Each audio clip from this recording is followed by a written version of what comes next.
নমস্কার, শুভ ষষ্ঠী। আজ আমি বানাচ্ছি একেবারে ঘরের স্টাইলে রসমলাই। প্রথমে আমি 1 লিটার দুধ ছানা বানানোর জন্য গরম করে নেব। তারপর 1/2 লিটার দুধ রসের জন্য গরম করে নেব। গরম দুধের মধ্যে এলাচির গুঁড়ো, কেশর, বাদাম, 3 চামচ চিনি দিয়ে ভালো করে গরম করে নেব। তারপর আমি এতে সামান্য কাস্টার্ড মিশ্রণ দেব স্বাদ আর রঙের জন্য এবং ঘন না হওয়া পর্যন্ত ফুটিয়ে নেব।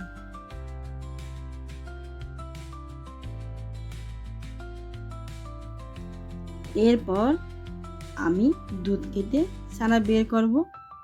কাপড় দিয়ে ছানার পানি জড়িয়ে ফেলব।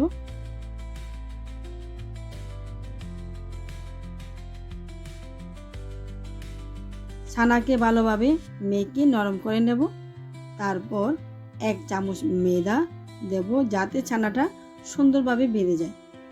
এবার আমি ছোট ছোট গোল আকারে রসমালাই বানাবো।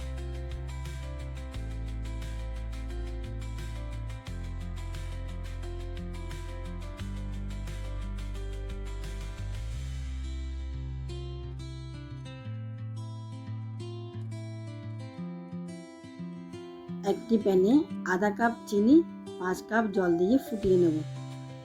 এবার তাতে রসমালাইগুলো দিয়ে 10 মিনিট ফুটাবো যতক্ষণ না এগুলো বড় না হয়।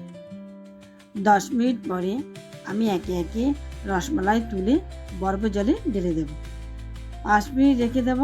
তারপর জল চেপে বের করে নেব এবং আগে থেকে তৈরি করা দুধের রসে দিয়ে দেব। এবার ফ্রিজে 2 ঘন্টা রেখে দেব। 2 ঘন্টা পরে বাদাম, কেশর আর খাওয়ার রূপালি পাতা দিয়ে সাজিয়ে নেব। পরিবেশন করব। এভাবে একেবারে পারফেক্ট রসমালাই তৈরি হয়ে গেল।